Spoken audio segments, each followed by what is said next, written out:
혹시 고대 사람들이 생각했던 죄와 죽음에 대한 개념이 오늘날 우리 내면의 혁명을 여는 열쇠가 될 수 있다면 어떨까요? 오늘은 성경이 말하는 죄와 죽음, 그리고 부활의 진짜 의미를 한번 파헤쳐 보려고 합니다. 이 여정의 끝에서 아마 여러분은 완전히 새로운 눈으로 자기 자신을 보게 될지도 몰라요. 바로 이 질문, 이게 바로 우리가 탐구할 고대 세계관의 핵심을 정확히 꿰뚫는 한마디입니다. 제자들은 지금 눈앞의 고통을 보면서 너무나 당연하게 그 원인을 죄에서 찾고 있잖아요.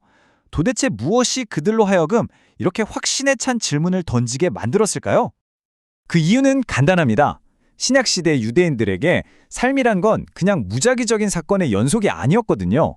그 사람들한테 모든 고통과 불행은 죄의 직접적인 결과였고 하나님과의 언약 관계가 깨졌다는 아주 명백한 증거로 여겨졌던 거죠. 정말 흥미로운 지점이 뭐냐면요. 그들이 신명기에 나오는 축복과 저주를 거의 삶의 공식처럼 현실에 적용했다는 거예요. 길을 가다가 부유하고 건강한 사람을 보면 저 사람은 하나님께 사랑받는 의인이구나 라고 생각했고요. 반대로 가난하고 병든 사람을 보면 저 사람은 대체 무슨 죄를 지었길래 저런 저주를 받았을까 라면서 혀를 찼다는 거죠.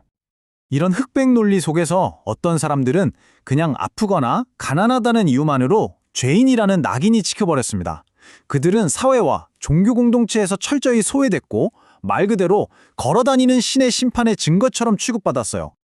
예를 들어 나병 환자는 죄 때문에 격리되어야 할 부정함 그 자체로 여겨져서 가족과도 만날 수 없었고요. 가난한 사람은 하나님의 복에서 제외된 게으른 죄인 취급을 받았습니다. 장애나 질병은 본인이나 부모의 숨겨진 죄 때문이라는 끔찍한 의심을 받아야 했고, 억압받는 사람들은 영적으로 죄의 포로가 되었다는 증거로 간주됐죠.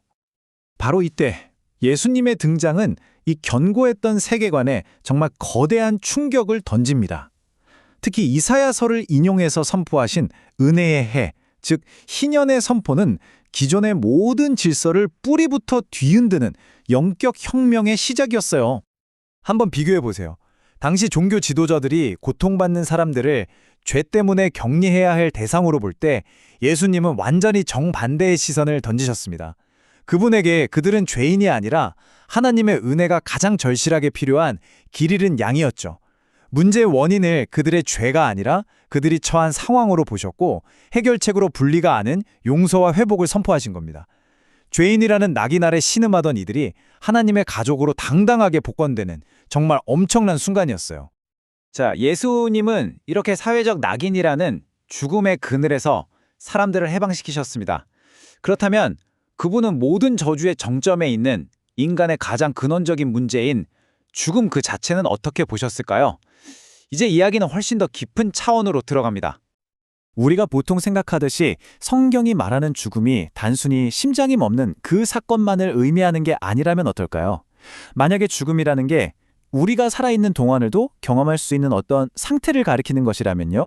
성경은 종종 죽음을 어둠 속에 갇혀서 진리로부터 단절된 영적인 상태로 묘사하곤 합니다. 그러니까 눈을 뜨고 있어도 보지 못하고 귀가 열려 있어도 듣지 못하는 상태, 진리를 깨닫지 못하는 무지의 상태, 바로 그것이 성경이 진단하는 영적 죽음의 본질인 셈이죠. 이 부분이 정말 중요합니다. 성경 원어인 헬라어는요, 놀랍게도 죽음을 두 가지로 구분합니다. 첫 번째는 네크로스인데요. 이건 영적으로 잠들어 있는, 즉 진리를 깨닫지 못하는 상태 그 자체를 의미해요. 그리고 두 번째는 다나토스. 이건 그 상태 때문에 필연적으로 따라오는 결과, 즉 우리가 아는 생물학적인 사망을 뜻하죠. 죄의 싹슨 사망, 다나토스다 라는 유명한 구절이 바로 이걸 보여주는 겁니다. 진리를 깨닫지 못하는 무지, 네크로스라는 상태가 결국 모든 것이 끝나는 사망, 바나토스라는 결과를 낳는다는 거죠.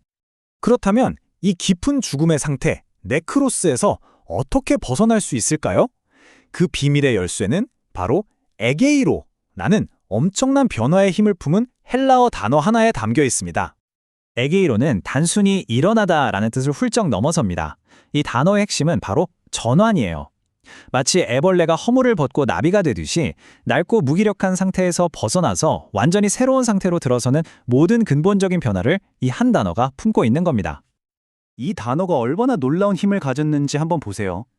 잠에서 깨어나는 아주 평범한 행위에서 시작해서 병상에서 건강을 되찾는 회복의 순간, 그리고 마침내 죽음의 잠에서 깨어나 생명으로 옮겨지는 기적의 순간까지. 스케일은 다르지만 이 모든 전환의 순간에 바로 에게리로라는 단어가 쓰입니다. 왜냐하면 본질은 모두 같기 때문이죠. 낡은 상태를 벗고 새로운 상태로 일어나는 것, 바로 그것입니다. 자, 이제 모든 주각들이 맞춰집니다. 죄가 고통과 소외라는 사회적 죽음을 낳고 무지가 영적 죽음의 상태를 만든다면 에게이로는 그 모든 죽음으로부터의 일어남을 의미하는 거죠. 그렇다면 부활이란 건 먼 미래에 일어날 막연한 사건이 아니라 바로 지금 여기서 일어나는 현재적인 각성의 과정이라는 놀라운 결론에 도달하게 되는 겁니다. 바로 이것이 성경이 말하는 부활, 즉 새로운 삶으로 가는 여정의 지도입니다. 모든 것은 네크로스, 진리를 깨닫지 못하는 영적 죽음의 상태에서 시작돼요. 그러다 어느 날 진리의 빛을 만나 잠에서 깨어나듯 에게이로, 즉 일으킴을 받는 각성의 과정을 거치게 됩니다. 그리고 마침내 아나스타시스라고 불리는 완전히 새로운 존재의 상태, 바로 부활의 생명으로 다시 태어나는 거죠. 이 로마서 9절이 이 모든 것을 완벽하게 요약해 줍니다. 보세요. 죽어있는 상태, 네크로스에서 일으킴을 받는 행위, 에게이로를 경험한 결과가 뭘까요? 바로 지금 우리가 새로운 생명 가운데서 살아가는 것입니다. 부활은 죽은 뒤에 받을 보상이 아니라 바로 오늘 새로운 방식으로 세상을 보고 사랑하고 살아가는 그 삶 자체를 의미하는 겁니다. 결국 이 모든 이야기는 먼 옛날의 신학 이론이 아니라 바로 우리 각자의 내면에서 일어날 수 있는 혁명에 대한 이야기입니다. 닫혀있던 눈과 귀가 열리고 죽어있던 인식이 살아나는 경험. 어쩌면 이 이야기는 바로 지금 여러분 안에서 이미 시작되고 있는지도 모릅니다. 스스로에게 한번 물어보세요. 나의 각성은 시작되었나요?